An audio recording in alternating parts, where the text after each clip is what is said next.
Hello दोस्तों, मेरा नाम है रवि और आप सभी का स्वागत है आपके अपने YouTube channel study with Ravi पर। फ्रेंड्स, हमने एक सीरीज स्टार्ट की थी उत्तराखंड करंट अफेयर 2022। आज हम इस सीरीज की दूसरी क्लास पढ़ेंगे, जिसके अंतर्गत अगले 15 प्रश्नों को कवर अप किया जाएगा। ये सभी प्रश्न सिलेक्टेड और इम्पोर्टेंट प्रश्न हैं जो आपके एग्जाम में सीधे पूछे जा सकते हैं। उम्मीद करता हूँ आज की ये क्लास आपको जरूर पसंद आएगी। अगर आपको पसंद आए तो प्लीज़ दोस्तों में शेयर जरूर करिएगा। तो चलते हैं आज के पहले प्रश्न की ओर। पहला प्रश्न रहेगा कि उत्तराखंड पुलिस के किस जवान द्वारा अफ्रीका महाद्वीप की सबसे ऊंची चोटी को फतेह करने का कीर्तिमान स्थापित किया गया।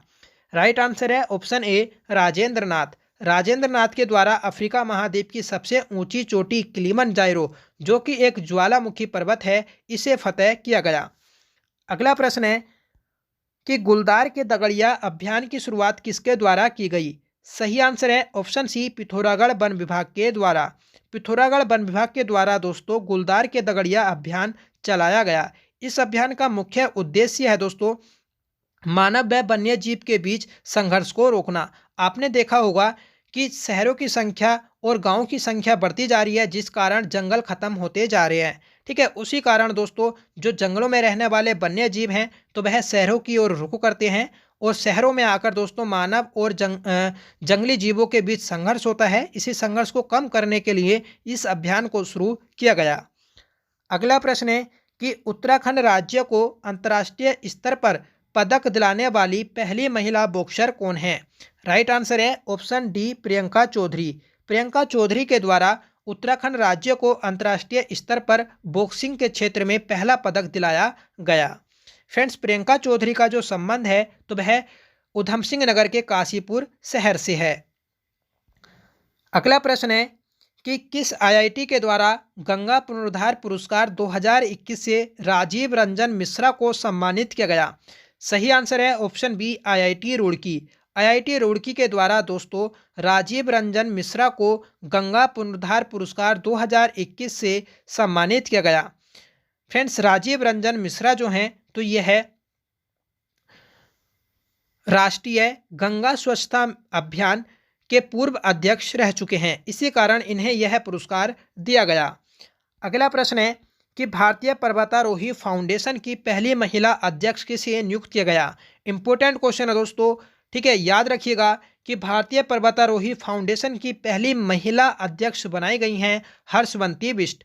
हर्षवंती बिष्ट का संबंध की बात करें तो इनका संबंध पौड़ी गढ़वाल के सुकोई गांव से है और हर्षवंती बिष्ट ही दोस्तों उत्तराखंड की पहली महिला हैं जिन्हें अर्जुन पुरस्कार दिया गया था और इन्हें यह पुरस्कार 1981 में दिया गया। ठीक है, अब बात करें कि भारतीय पर्वतारोही फाउंडेशन तो यह दिल्ली में स्थित है और इसकी स्थापना 1958 में की गई थी। अगला प्रश्न है दोस्तों कि राज्य में ओण दिवस को मनाए जाने की घोषणा कब की गई। सही आंसर है ऑप्शन ए, 1 अप्रैल। 1 अप्रैल को दोस्तों प्रत्येक वर्ष राज्य में ओण दिवस मनाया जाएगा। ओण दिवस मनाने का मुख्य उद्देश्य है दोस्तों जंगलों को बचाना और जो जल स्रोत होते हैं उन्हें बचाना। आपने देखा होगा कि जो जंगल होते हैं, वन होते हैं, तो उनमें खरपतवार उग आती है और उस खरपतवार को हटाने के लिए लोग जंगलों में आग लगा देते हैं। इसी चीज़ को कम करने के लिए प्रत्येक वर्ष 1 अप्रैल को ओण दिवस मनाया जाएगा। सुप्रीम कोर्ट द्वारा दिल्ली टू देहरादून कॉरिडोर परियोजना के लिए 12 सदस्यीय विशेषज्ञ समिति का अध्यक्ष सुखवीर सिंह संधू को बनाया गया है। यह वर्तमान में किस पद पर हैं। तो यह दोस्तों वर्तमान में राज्य मुख्य सचिव हैं। याद रखिएगा कि उत्तराखंड के वर्तमान में मुख्य सचिव हैं सुखवीर सिंह संधू। इन्हें दोस्तों दिल्ली टू देहरादून कॉरिडोर परियोजना का अध्यक्ष बनाया गया है। इस परियोजना का मुख्य उद्देश्य है दोस्तों दिल्ली से देहरादून के बीच दूरी को कम करना। अगला प्रश्न है नीति आयोग द्वारा जारी राज्य ऊर्जा और जलवायु सूचकांक में उत्तराखंड किस स्थान पर रहा। तो फ्रेंड्स, उत्तराखंड का स्थान रहा है 5वां स्थान।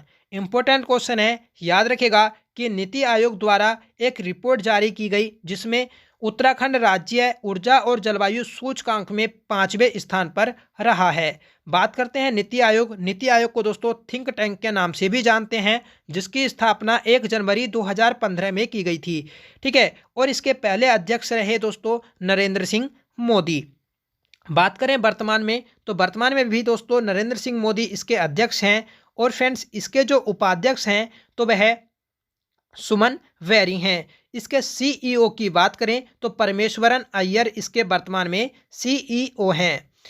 अगला प्रश्न है दोस्तों कि उत्तराखंड के किस व्यक्ति को ललित कला अकेडमी पुरस्कार से सम्मानित किया गया? सही आंसर है ऑप्शन बी, कुसुम पांडे। कुसुम पांडे को दोस्तों ललित कला अकेडमी पुरस्कार से सम्मानित किया गया।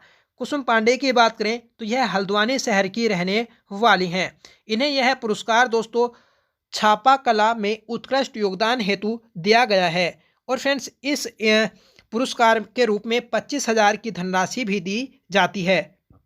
इस पुरस्कार की शुरुआत की बात करें तो 1955 में इस पुरस्कार की शुरुआत की गई थी। अगला प्रश्न रहेगा कि उत्तराखंड राज्य सरकार द्वारा भ्रष्टाचार विरोधी मोबाइल ऐप लॉन्च किया गया। इसका टोल फ्री नंबर क्या है? तो इसका टोल फ्री नंबर है दोस्तों 1064 1064 दोस्तों टोल फ्री नंबर है।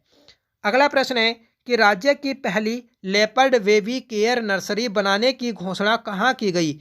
सही आंसर रहेगा ऑप्शन बी, चिड़ियापुर हरिद्वार। तो चिड़ियापुर हरिद्वार में राज्य की पहली लेपर्ड बेबी केयर नर्सरी बनाई जाएगी। उत्तराखंड की 5वीं विधानसभा के लिए नेता प्रतिपक्ष किसे चुना गया? सही आंसर रहेगा ऑप्शन डी, यशपाल आर्या। तो यशपाल आर्या दोस्तों वर्तमान की जो विधानसभा है, ठीक है, तो उसमें नेता प्रतिपक्ष हैं। नेता प्रतिपक्ष वह होता है दोस्तों जो विधानसभा की दूसरी सबसे बड़ी पार्टी होती है, ठीक है, या फिर विधानसभा के चुनाव में जो दूसरी सबसे ज़्यादा सीटें हासिल करती है, जैसे वर्तमान में कांग्रेस ने प्राप्त की हैं। तो कांग्रेस की ओर से नेता प्रतिपक्ष का जो नेता बनाया गया तो वह यशपाल सिंह आर्या को बनाया गया है। बात करें कि विधानसभा के वर्तमान में अध्यक्ष कौन है, तो रितु खंडूरी। अगला प्रश्न है दोस्तों कि हाल ही में ब्यासी जल विद्युत परियोजना के कारण उत्तराखंड का लोहारी गांव पूरी तरह से जलमग्न हो गया। यह परियोजना किस नदी पर स्थित है? तो यह दोस्तों यमुना नदी पर स्थित है।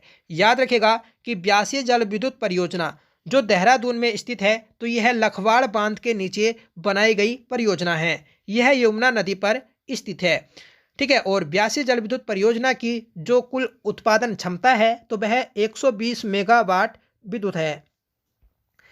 अगला प्रश्न है कि राज्य में किस जिले में हाईटेक मधुमक्खी पालन प्रशिक्षण केंद्र बनाने की घोषणा की गई? सही आंसर रहेगा ऑप्शन ए, चंपावत। तो चंपावत में दोस्तों हाईटेक मधुमक्खी पालन प्रशिक्षण केंद्र बनाया जाएगा। अगला प्रश्न है कि पीएम किसान सम्मान निधि योजना की तर्ज पर राज्य सरकार द्वारा कौन सी योजना शुरू करने की घोषणा की गई है? सही आंसर रहेगा ऑप्शन सी, मुख्यमंत्री किसान प्रोत्साहन निधि, ठीक है। तो मुख्यमंत्री किसान प्रोत्साहन निधि उत्तराखंड राज्य में शुरू की जाएगी पीएम किसान सम्मान निधि योजना की तर्ज पर, ठीक है। तो ये थे आज के दोस्तों हमारे 15 इंपॉर्टेंट क्वेश्चन। और आपका सवाल रहेगा आज का कि उरेडा का मुख्यालय कहाँ स्थित है? तो इसका आंसर आपको दोस्तों कमेंट बॉक्स में बताना है कि उरेडा का मुख्यालय कहाँ स्थित है, ठीक है। तो आज के ये थे हमारे इंपॉर्टेंट क्वेश्चन। सभी क्वेश्चन दोस्तों सेलेक्टेड और इंपॉर्टेंट क्वेश्चन है जो आपके सीधे एग्जाम में देखने को मिल सकते हैं। उम्मीद करता हूँ आज की क्लास आपको जरूर पसंद आई होगी। और आपने अगर पहली क्लास नहीं देखी है तो प्लीज़ उसे भी जाकर जरूर देखिएगा। आपने अभी तक वीडियो को लाइक नहीं किया है तो प्लीज़ वीडियो को लाइक करिएगा, दोस्तों में शेयर करिएगा। और आप चैनल पर पहली बार विजिट कर रहे हैं तो प्लीज़ चैनल को सब्सक्राइब जरूर कर लीजिएगा, ठीक है। तो मिलते हैं अगली क्लास के साथ, तब तक के लिए bye. Thank you so much for watching.